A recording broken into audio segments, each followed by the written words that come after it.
Hello, lovely ones. So now that I've had a little bit of time to come back to myself and sit with what I wanted to say today, this is part three. And I definitely wanted to separate the two videos around burnout because this one I would really like to talk about kind of the after effects of things that I've learned through burnout.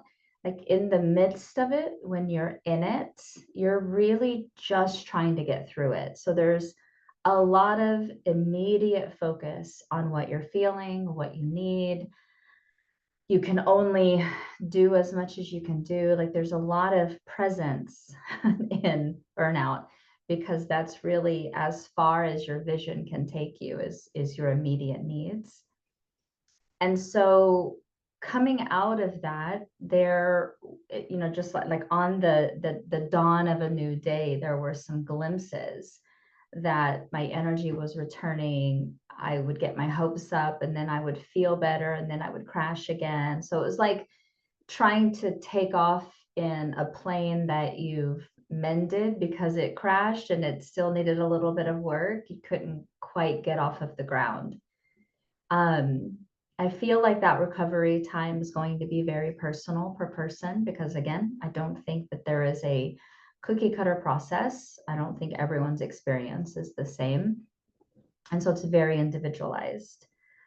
And so I say that just to lovingly remind you that your experience is unique. You cannot compare it to each other. You cannot look out in the world and go, well, this is what they're experiencing. What's wrong with me? Because I think that's very natural for us to do that when we start comparing ourselves and we start comparing our journeys. It's very individualistic. And so whatever yours is what yours is. So as I'm healing and coming out of that space and getting moments of where I realize, okay, I'm going to make it. This is going to be okay. It does have a recovery time. One of the things that I notice in that recovery time is this kind of natural human desire to like get back to business.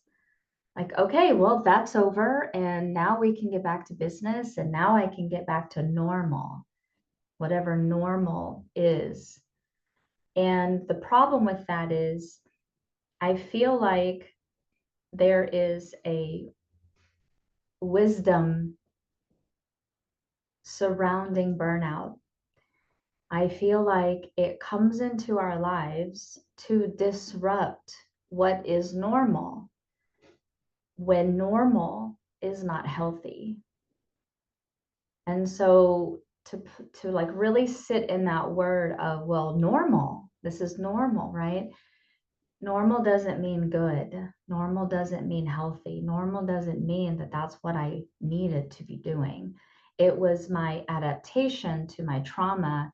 It was my ability to survive and navigate, and that begins to look like personality. Well, that's just who I am. This is what I do. This is normal. The burnout kind of comes in and it goes, no, honey, that may be normal, but that's not good for you. So we're going to wipe it clean and you're going to figure out what is healthy for you, even if it doesn't look normal. And so no one's holding your hand through this process. Nobody is saying, yes, this is the portion of the situation where now you're going to have to figure it out, right? You're having to figure it out through trial and error. And so, I mean, that can take a while. The knee-jerk response to want to get back to normal is deep. There's relief in, okay, got it. We're going to be able to, so it feels comforting to want to get back to what is normal. It's just that that isn't going to work. Burnout won't let you. There's I'm really thoroughly convinced that burnout has its own intention. It has its own intelligence. It has a knowing of the situation. I feel the wisdom in it. it simply will not allow you to go back to what you think is normal when normal was unhealthy. And obviously it is, or we wouldn't have gone through burnout, because the norm, what we call normal, is working in fight or flight, being in sympathetic overwhelm, whatever that looks like, people pleasing or overworking or over giving, over caretaking, whatever it is for the individual, what looks like personality, because we've done it for so long, feels normal, but it's killing us. Most of you know that I have a really close relationship with my guides. And the reason I can speak about it in this way, from a place where I understand the gift and I'm grateful for it,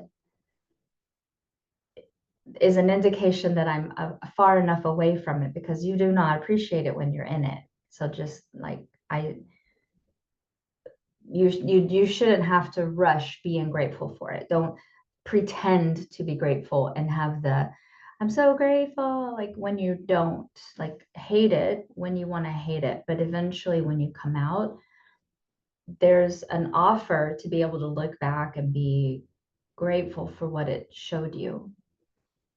Because I got told directly from my guides that if I had not moved into the space of burnout, if burnout did not come into my world and shut everything down, I was not going to survive.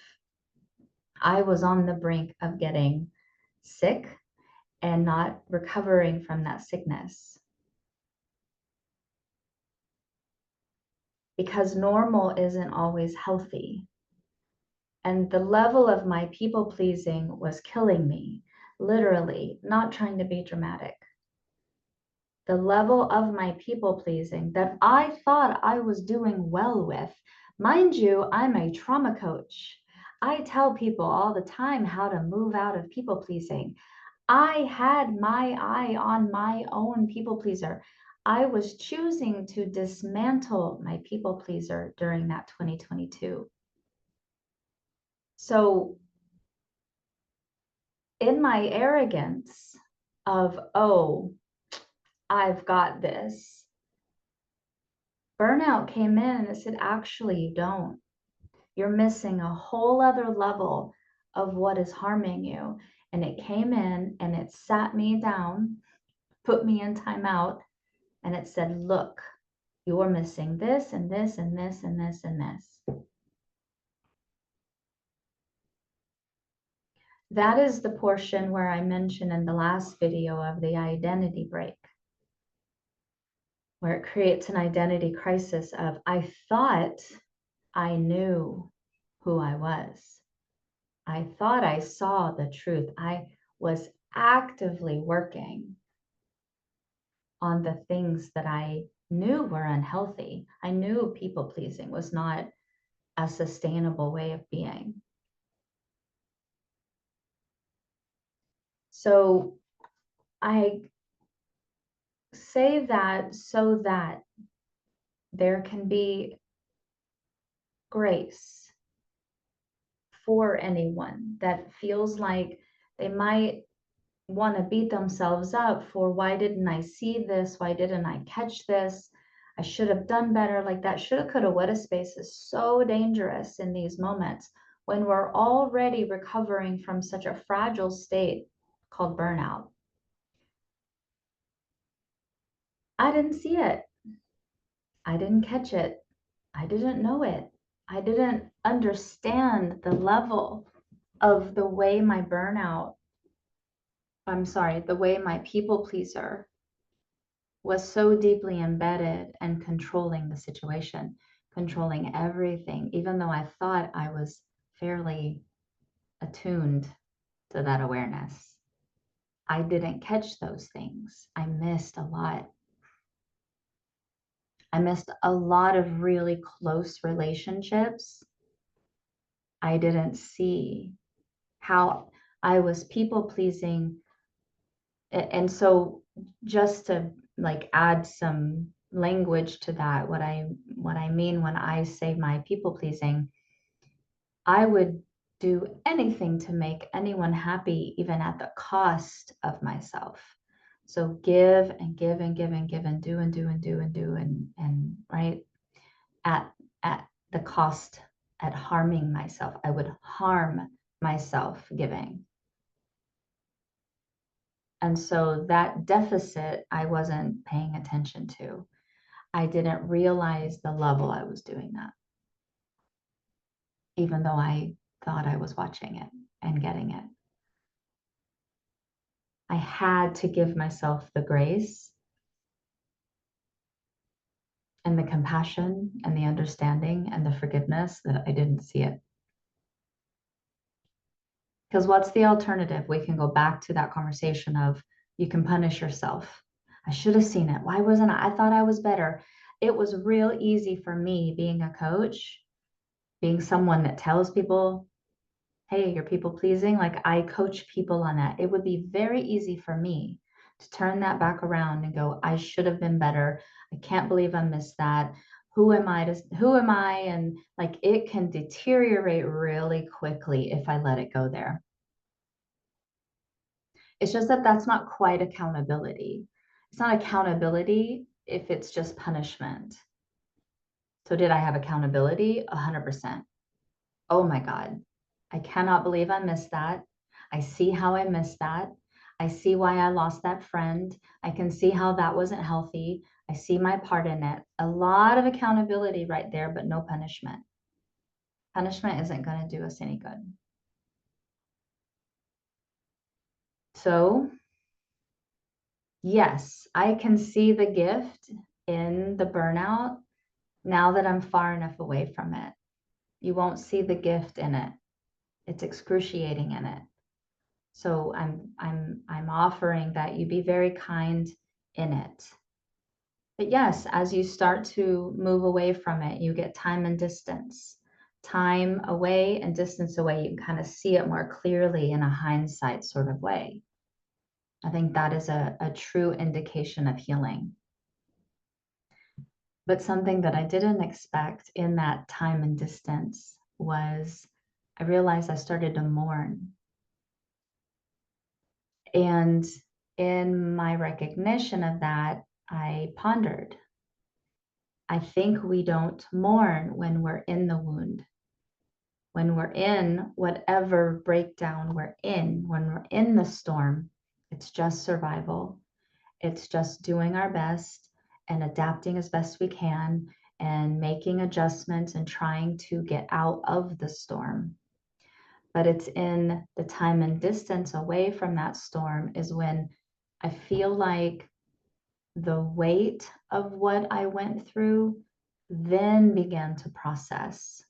And I'm talking a year or so later is when the mourning started to hit, and I didn't expect that part. And that's really what I want this video to be focused on is the allowance of the process, because we're not in charge of that part either. We don't get to time and schedule and plan how we're going to process these deep changes to our psyche, to our identity, to our ego, to our spirit. You mourn when you mourn. And that took me by surprise. When I would talk about it, this grief would come up and it surprised me. I'm like, what is this? I'm away. What? Like and then I went, oh, there's a certain level of grief. And I do again think that's going to be an individual process. I think that you'll grieve what you'll grieve. So I can only speak to my own experience. And what I was grieving was the loss, the recognition of how much I lost, how many people and things I lost, identity markers, personality traits, things that I thought I was, right? That identity, it feels like a death. I am not that person anymore. And in survival terms, it's like, oh, shed the skin. Good, gotta go. I'm gonna go this way now, right? But in the emotional, psychological field, there's still a loss of identity, a loss of self. And even though, and this is where it gets really interesting, I think, for me, is that the two things are true at the same time. I can be so grateful I've had this and I am who I am, and I've moved on from that and I'm grateful for it, and I'm so sad that it happened. I miss people that I've lost. I I mourn traits that I thought I was because I put so much energy in that identity. I know it's not true. Over here, I'm like, yeah, that was false persona. But there's still a mourning about it because she's still dying. There's a death phase in burnout. I feel that that's the part that's not talked about enough.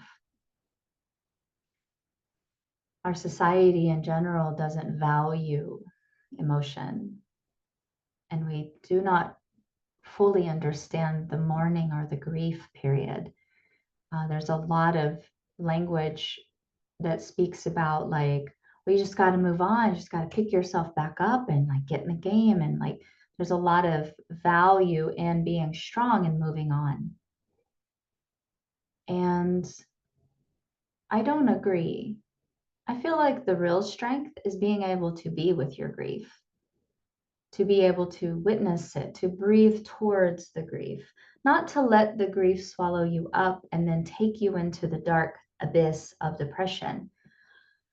But there is a strength, a courage of being able. I sometimes imagine sitting next to my grief on a park bench, to be able to just sit with it and just be with it and be quiet with it. Like, I don't need to fix it. I don't need to rescue it. I don't need to understand anything. I'm sad. Something that I put a lot of value and energy and focus towards has died. And I have lost a lot in that death, both internally and externally. And so doesn't she deserve my company long enough for her to grieve her death? And I actually feel like that's the marker of true strength, not the sucking it up and moving on and doing the whole like getting back to normal. I don't actually feel like that's strength. I feel like that's avoidance, which equals, yeah, I could put a judgment towards that, but I won't. It is what it is.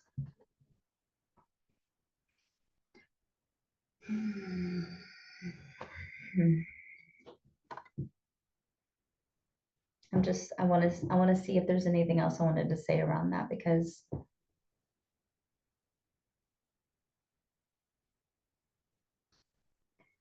it's odd to say I'm so grateful that happened. It's weird,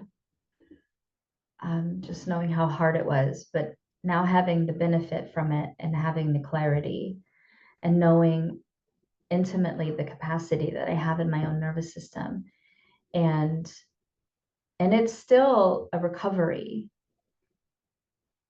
I don't know that we ever really get past it, because I feel like the damage is done. But if we talk about it in a way of that it's wisdom, I feel like burnout is always ready to remind me that I've gone too far. Um, about a month ago, maybe, I had a relapse. I didn't expect it. I went 3 weeks without taking a day off. I've been feeling pretty good. I've been feeling like I have a lot of energy. And And I mean, like, I had something to do every day. So it wasn't like I worked 8 hours every day. It was just activity every day. And that's not something that I do anymore because I take days off where I do nothing. But I had just the way the schedule was and the way things worked out, I ended up working, having something going on every day for 3 weeks. And then it relapsed and I couldn't raise my energy to do the things that I had scheduled that week. And so I had to shut my week down. And it scared the crap out of me because I'm like, oh no, I know this feeling. It's so familiar now. And so when I talk about that window of peak performance, I know the line in my own nervous system. I know the moment I click out of it, one notch above it. I don't have the luxury of being mindless anymore. I don't have the luxury of giving, giving, giving, doing, doing, doing. I don't have the luxury. My norm is not that anymore. And anytime my habit clicks into the wanting it to be the norm, burnout comes around and it goes, actually, you can't do that anymore. So the lifestyle has changed a lot. My how I walk in the world has changed a lot. What I say yes to, what I say no to, how I show up in my life has changed. I am creating a new norm. That's the other part I really wanted to highlight is that you cannot go back to what you think is normal because what your normal was not healthy. It has to be a reinvention. There has to be a new intimate feeling out your capacity within your nervous system, finding that line so that you don't keep going above it, knowing your peak performance, knowing you can get a lot done, but knowing how to do it from a regulated nervous system as opposed to a fight or flight dysregulated nervous system, and knowing the signs and knowing the tools and knowing how to bring it back into that window. Because if you live too far out of that window, burnout's going to come around and it's going to go, you remember that, right? You can't do that anymore. And so part of the grief is in the recognition that what was normal was not healthy. And I feel like that's a lot of where the grief is realizing we did it to ourselves. We didn't know, but we did it to ourselves. So accountability, not punishment. And then part of the rehabilitation is being able to create a new norm, a new healthy norm. And you're going to make a lot of mistakes because you're going to overwork and you're going to under rest. And then you're going to like, wait, that wasn't good. Like, and you're going to have to tweak your new window of peak performance. You're going to have to find a new norm. And that takes time. And the issue with that is it starts messing with our head. It starts telling us that we can't figure it out. I can't seem to get this straight. Like there's a lot of throwing spaghetti against the wall and seeing what sticks. So it means there's a lot of failings. You fail at it. It looks like failure because it starts feeling like you can't figure it out. But can you give yourself some grace around it and understand that what you knew is no longer, so you have to find something new. That means a lot of trial and error. And remember in my last video when I talked about the number one rule, the only rule that I had, see, I could not hate myself for it. That has to extend over into the rehabilitation phase because when you're finding your new norm and this trial and error and, oh, that doesn't work and let me do this, you can't hate that you're not getting it. You can't hate it. That adds pain and discomfort and resistance and shame and energy in the body. that your nervous system is trying to heal from. So that rule really needs to be extended into the rehabilitation phase so that you don't beat yourself up when you aren't, quote unquote, getting it, because you are getting it. It just doesn't look like you're getting it. We value performance and mastery and being right and being perfect. That's not going to fly anymore. That's part of why we are in burnout, is from that perfectionism. And so it's going to challenge you to be not perfect. It's going to challenge that you don't know what you're doing. You're a brand new human being and your nervous system is regenerating. So you have a brand new circuitry system that is trying to find something that's healthy. Can you give yourself some grace around that? That is so important right there.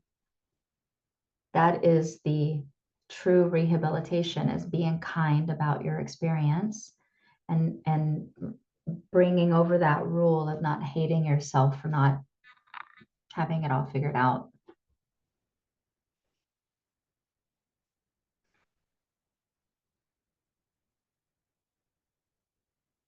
Mhm. I want to keep this video relatively short because I do tend to ramble and I know the other videos are a little longer. I want to do one more video. I want to talk about